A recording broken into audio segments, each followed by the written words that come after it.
Hello one viewers, and in this video we're gonna do something a little bit different. So I recently discovered this game called Vitten's Party, and from the main screen alone it piques my interest. So I want to play the game and give you some strategies and give you a theory that you'll figure out later in the video. So without further ado, let's begin.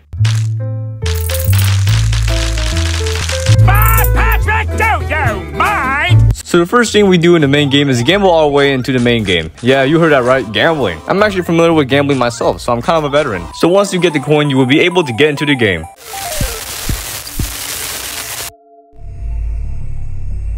That's a house. This house is quite suspicious, but let's enter it regardless. So once you enter the house, you're greeted with Ruby breakdancing. She does have the moves, dances better than me for the most part. When you talk to her, she states how happy she is for you to join her party in a very slow manner. Yeah, for some reason dialogue in this game is very laggy for me. It's a me thing, my computer be whacked sometimes. I'm really happy you could join me for my birthday party.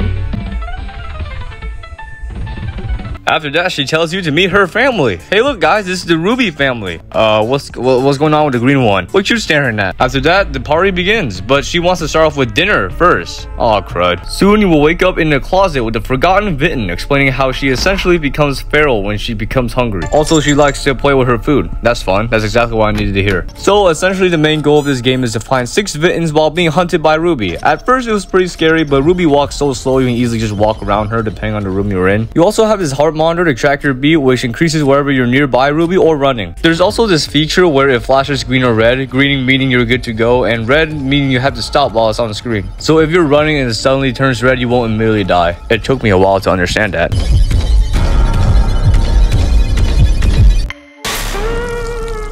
Oh yeah, the locations of the Vittens are randomized, including the keys. Speaking of keys, there are 2 keys located around the map that grants access to the blue and green room, which has the rest of the Vittens. I wasn't aware of this and died after making so much progress.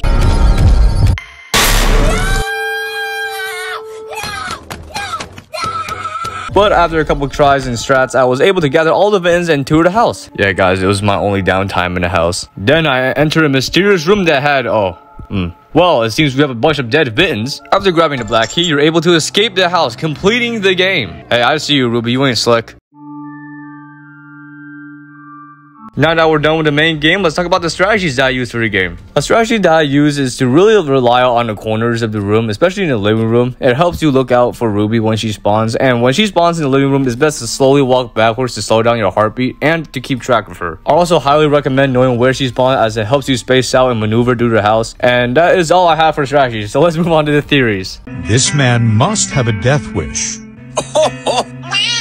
Okay guys, I have a theory. So essentially, Ruby is inviting random strangers into her house in hopes of killing them and munching on them. The main Vittens on the kitchen table represents her family that she ultimately killed and ate. The basement with all the gray Vittens representing the victims that she ate. And the gray Vitten in the closet is most likely a recent victim or a soul of a detective who was killed by her. I actually believe it is a detective or a cop, because why would it reach out and help us by telling all of these rules? And since we've escaped with Ruby still alive, it wouldn't be long before another victim falls into her hands, or in this case, teeth. This also opens up the idea of another detective going into her house and investigating all the missing people around the area. That will make for a great sequel, not gonna lie. But hey, that's just a theory, guys. Well, that is my theory for the game. If you guys have any theories about the game, comment down below. I would love to read them.